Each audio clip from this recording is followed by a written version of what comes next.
Nah, udah. Oke. Udah? Oke, selamat malam semuanya. Kembali lagi bersama gua Kak Ilham.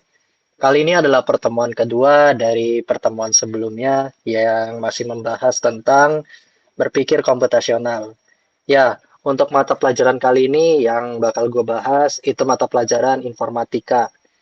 Kalau misalkan lu pengen lihat pertemuan pertama, lu bisa cek di video sebelum-sebelumnya. Ada di link berikut. Oke, gua langsung lanjut aja. Untuk materi pertemuan kali ini, kita bakal fokus tentang bagaimana cara berpikir dengan logis menggunakan flowchart. Oke, jadi fokusnya di sini, kita bakal mencoba untuk berpikir secara logika, kemudian kita petakan menggunakan sebuah flowchart. Oke, kita langsung saja masuk. Nah, jadi yang namanya logika dalam informatika, maksudnya adalah cara berpikir secara teratur dan sistematis agar kita bisa menyelesaikan sebuah masalah. Jadi, yang namanya logika itu dipakai dalam menyelesaikan sebuah masalah. Jadi, dari masalah itu kita bisa menemukan sebuah solusi. Sama seperti poin yang ada di pertemuan sebelumnya, yaitu tentang 4 pilar berpikir komputasional. Namun kali ini kita fokusnya lebih ke pengenalan algoritmanya. Bagaimana kita menyusun si algoritma tulisan tadi menjadi sebuah bentuk yang namanya flowchart. Oke, kita langsung saja. Nah, pentingnya untuk berpikir logis itu bisa membantu memecahkan masalah. Ya, ini mah udah jelas lah ya. Karena kita disuruh berpikir secara logika. Jadi, dengan kita berpikir logika, kita bisa melakukan pemecahan sebuah masalah. Kemudian membuat langkah kerja menjadi lebih teratur. Nah, coba lu bayangin kalau misalkan bekerja tuh ya asal bekerja aja, tanpa lu tahu gimana mengatasi apa saja yang harus dilakukan. Masalah-masalahnya apa, kemudian solusinya seperti apa. Nah, nggak lu petain itu, ya lu bakal kebingungan juga nanti. Jadi fungsinya berpikir logis biar kita bisa mengurutkan langkah-langkah kerja yang lebih teratur dan lebih baik. Nah, sisanya ini kita bisa tahu sendirilah. Ya, namanya berpikir logis, kita bisa mempermudah dan juga mengurangi beberapa kesalahan yang diperlukan. Oke, kemudian kita kenalan dulu sama yang namanya flowchart. Jadi, apa sih yang namanya flowchart itu? Jadi, flowchart itu maksudnya adalah diagram atau sebuah bagan atau bentuk lah yang biasanya digunakan untuk menggambar langkah-langkah suatu proses secara berurutan. Jadi, dengan adanya flowchart, kita bisa paham alur kerja sistem itu kayak gimana. Nah, mungkin ketika lu di tempat umum, misalkan kayak di rumah sakit atau di mana gitu ya, pasti lu pernah nemu poster kayak begini. Yang ada gambar gambar ini, kemudian ada tulisan mulai. Kemudian ada tulisan bla bla bla gitu ya kan, sampai selesai. Nah, dengan bentuk seperti ini. Nah, jadi gambar-gambar denah yang biasanya ada di poster-poster di tempat umum, yang ada bentukan seperti ini, itu sebenarnya adalah flowchart ya. Jadi flowchart ini digunakan untuk membantu kita yang bisa jadi kita belum tahu gimana cara mendaftarkan sesuatu atau bagaimana cara kita mendatangi sesuatu ataupun hal yang lainnya. Jadi dengan flowchart ini kita bisa mempermudah masalah yang bisa jadi kebanyakan orang Indonesia tuh karena sulit ya dalam mengolah kata. Jadi mereka lebih suka melihat gambar-gambar yang memang sudah jelas gitu gimana tujuannya. Nah, jadi fokusnya flowchart itu bisa membantu kita memahami sebuah alur kerja dengan sistem yang lebih jelas. Oke, kemudian kita lanjut. Nah, seperti yang tadi gue jelasin, ya fungsinya flowchart itu nggak jauh beda dengan apa yang tadi gue jelasin. Yang pertama, kita bisa menjelaskan langkah suatu proses. Nah, kayak misalkan lu lagi ke rumah sakit, kemudian lu pengen regis sesuatu. Nah, lu akan bingung kalau misalkan lu nggak pernah lihat bagaimana prosesnya mendaftar di rumah sakit tersebut. Tetapi ketika lu melihat ada sebuah poster di rumah sakit itu, nah lu akan mikir dan lu akan membaca gambar-gambar itu. Untuk apa? untuk lo paham gimana cara mendaftar di rumah sakit tersebut. Nah, jadi gambar-gambar flowchart itu menjelaskan langkah sebuah proses yang ada, sehingga dia juga mempermudah alur kerjanya. Nah, udah dijelasin, kemudian dipermudah. Ya, kurang apa lagi gitu ya, menjadi seorang WNI gitu. Selain kita dikasih teks, kita juga dikasih gambar. Jadi, fungsi flowchart yang lainnya itu juga bisa mengurangi kesalahan dalam proses. Nah, seperti yang gue jelasin tadi, kalau misalkan lu nggak punya alur atau nggak punya kejelasan dalam sebuah penyelesaian masalah, lu nanti akan bingung sendiri, entah di tempat umum ataupun di tempat yang lainnya. Oke, kita lanjut aja lah ya. Kemudian kita fokus pada simbol yang ada di dalam flowchart. Nah, jadi di dalam flowchart terdapat beberapa simbol yang bisa digunain untuk menjelaskan tiap langkah yang berbeda. Nah, jadi di dalam flowchart itu kita nggak bisa sembarang make langkah-langkah atau simbol yang dibutuhkan. Jadi dalam flowchart itu butuh simbol-simbol tertentu agar bisa menjelaskan maksud dari langkah tersebut. Contoh yang tadi gua gambar itu si lingkaran ini. Nah, lingkaran ini sebenarnya itu nanti dipakainya buat mulai atau selesai. Nah, jangan dipakai buat yang lain karena nanti bakal rancu dari prinsip yang ada. Oke, jadi dalam penggunaan flowchart itu punya arti tertentu sehingga bisa membantu menggambarkan sebuah progres dengan jelas. Oke, kita coba lihat simbol-simbolnya apa aja. Nah, di sini mungkin lu bingung mana gambarnya kan? Nah, coba lu lihat ya ada di sini nih. Set, coba. Nah, biar mempermudah, biar lu tahu di mana gambar-gambarnya, oke? Nah, kita fokus ke bagian oval. Bagian oval itu dipakai ketika lo ingin memulai atau menyelesaikan sebuah progres. Jadi yang bentukannya oval seperti ini biasanya digunakan untuk memulai ataupun untuk menyelesaikan sesuatu. Selesai. Nah, jadi itu fungsi si oval. Oke. Kemudian fungsi yang persegi panjang itu untuk menjelaskan sebuah progres. Nah, jadi yang kotak panjang begini atau persegi panjang ini digunakan untuk menjelaskan sebuah progres. Misalkan contoh gua ambil ketika lu ingin memakai sebuah baju gitu kan. Ya, kenapa harus pakai baju gitu ya? Nggak apa-apa lah. Oke, misalkan dalam menggunakan sebuah baju, lu itu pengen bajunya itu yang menarik gitu kan, atau baju yang atau lo ingin menjelaskan sebuah progres gimana cara memakai baju gitu.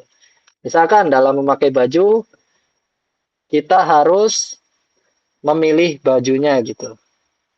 Memilih baju. Oke, sorry ya kalau tulisan gue agak jelek, tapi fokusnya adalah persegi panjang ini digunakan untuk menjelaskan sebuah progres. Nah, dalam memakai sebuah baju, kita pasti memilih bajunya terlebih dahulu. Nggak mungkin tiba-tiba lu kepikiran untuk mengambil sebuah baju yang random gitu. Pasti lu bakal milih dulu. Hari ini mau pakai apa, hari itu mau pakai apa. Nah, itu juga termasuk ke dalam sebuah keputusan dalam berpikir logika. Oke, kemudian gue lanjut. Di sini ada jajar genjang. Nah, buat yang nggak tahu bentuknya kayak begini. Set, set, set, set. Nah, bedanya persegi panjang dengan jajar genjang, kalau persegi panjang tadi itu untuk menjelaskan sebuah progres. Nah, kalau si jajar genjang ini untuk menjelaskan input atau output. Maksudnya itu gimana? Nah, coba gue pakai analogika yang tadi dalam memakai sebuah baju, proses inputnya adalah pakai bajunya itu, pakai baju. Kenapa termasuk ke dalam input? Nah, namanya juga memakai baju. Pakai baju itu memasukkan sesuatu. Nah, anggap karena bedanya. Kalau ini pakai baju, itu kan berarti dia sedang melakukan sebuah apa namanya? Masukan, progres masukan. Jadi, ketika lu memakai baju, itu namanya input atau output. Kemudian ada juga yang terakhir itu anak panah. Nah, anak panah ini biasanya digunakan untuk membuat sebuah alur progres. Contohnya seperti ini. Ketika lu sudah memakai baju, lu mau ngapain? Apakah mau selesai atau mau dilanjut dengan progres lain? Nah, jadi seperti itu simbol dasar dalam flowchart. Oke, barangkali kita bisa praktekkan dulu ya dalam kasus yang mudah dulu. Oke, sebentar. Nah, untuk membuat diagram alur, kita perlu menentukan langkah-langkahnya dulu. Jadi digambarkan menggunakan flowchart yang sesuai dengan yang tadi. Oke, kita coba dulu deh, kita praktekkan. Kita lihat di mana ya? Ini Canvas, oke. Kita coba bikin ya namanya ya. Eh alurnya dulu deh. Misalkan dalam alur memilih baju. Ini konteksnya memilih baju ya. Jadi dia cuma ada progres pemilihan baju. Nah, kita coba bikin urutannya dulu. Misalkan kita mulai. Oke, setelah kita mulai memilih baju, kita bisa yang namanya menyiapkan baju yang ingin dipilih. Nah, berarti menyiapkan itu termasuk apa? Termasuk input. Menyiapkan baju yang dipilih. Oke, kemudian setelah kita menyiapkan baju, kita cek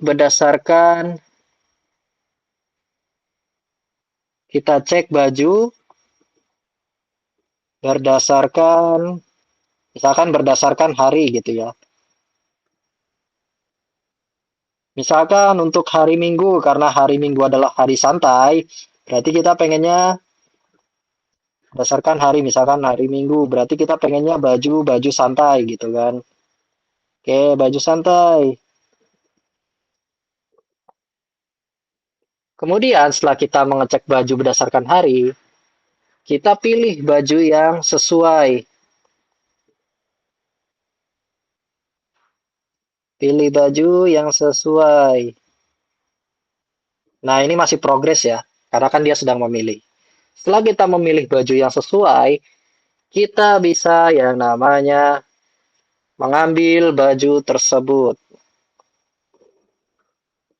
Setelah kita memilih panjang, lama kan, kita akhirnya mengambil baju tersebut. Baju tersebut. Berarti ini output. Biar lu juga paham maksudnya input output tuh kayak gimana. Menyiapkan baju itu termasuk input. Kenapa? Ya karena namanya menyiapkan. Menyiapkan itu sebuah progres yang dia itu progres masukan. Oke, kemudian selesai. Nah, setelah kita tahu alurnya seperti ini, oke, dalam memilih baju, kita hafalin dulu. Kita pahamin apakah ada yang salah atau ada yang kurang cocok. Kalau misalkan kurang cocok, bisa kita sesuaikan lagi. Oke, kita coba bikin diagramnya sekarang. Set, set, set, set, set, set. Hapus. Oke, misal dalam memilih baju kita bisa yang namanya mulai terlebih dahulu. Oke, sorry ya kalau misalkan tulisannya jelek. Berarti kalau mulai pakai apa? Pakai oval. Oke, setelah kita mulai, siapkan baju. Baju apa sih yang pengen kita pakai? Nah, kan seperti itu. Berarti ini tuh makainya jajar genjang. Nah, mungkin di sini lo bakal bertanya, apakah urutannya harus ke bawah atau harus ke kiri atau bebas? Bebas, selama anak panahnya cocok. Oke, setelah kita menyiapkan baju, kita bisa yang namanya cek berdasarkan apa? Kalau misalkan cek hari, oke, Kita cek harinya, apakah hari ini pengennya hari santai, apa hari yang nggak santai gitu kan. Nah, ketika kita udah tahu harinya hari ini hari santai, berarti kita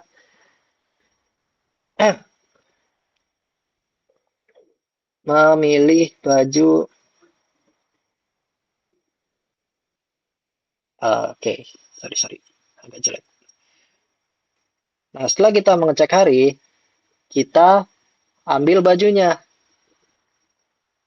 ambil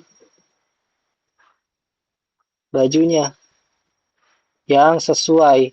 Oke, kalau udah mengambil berarti kan ya dia itu udah termasuk ke dalam output. Setelah kita mengambil baju, ya udah selesai. Karena apa? Ya karena kita ingin menyelesaikan sebuah masalah, yaitu memilih baju saja. Oke, barangkali nanti ada yang mau lu tanyain, lu bisa chat di Rin Learn atau di Rin Educator atau Rin Hub itu ya. Oke,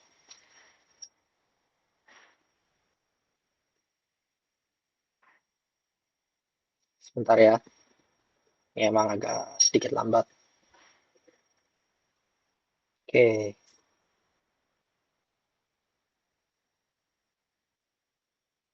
Nah, kita lihat pakai contoh yang tadi. Nah, contoh yang tadi itu kalau kita gunakan di dalam kehidupan komputer, ya kita mulai, kita nyalain komputer, kemudian kita buka aplikasi yang sesuai, dan akhirnya selesai. Nah, kira-kira seperti itu cara berpikir dalam menyelesaikan masalah menggunakan sebuah diagram flowchart. Jadi kesimpulannya adalah flowchart ini sangat bagus kalau misalkan lo pengen membuat sebuah langkah-langkah yang terurut dan dia itu langkah-langkah yang ingin bisa dibaca oleh orang lain. Sehingga itu mempermudah. Nah, bagusnya di situ kita mempermudah orang lain agar bisa membaca apa yang ingin mereka baca.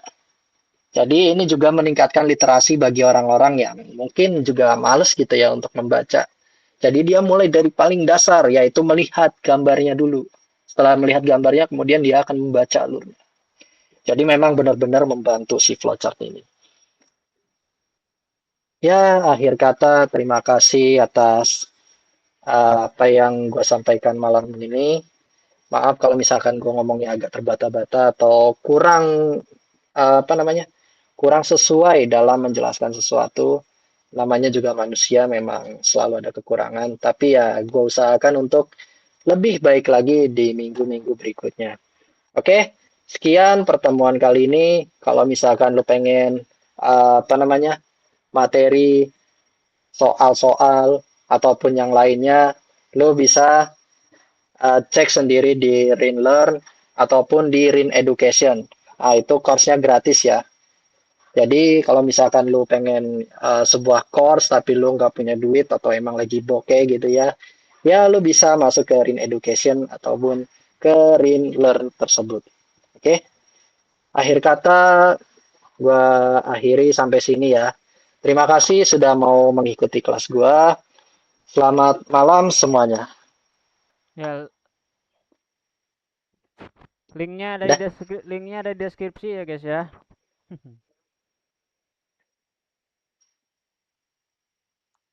Oke, bye bye. Cek linknya di deskripsi Oke, video. bye-bye.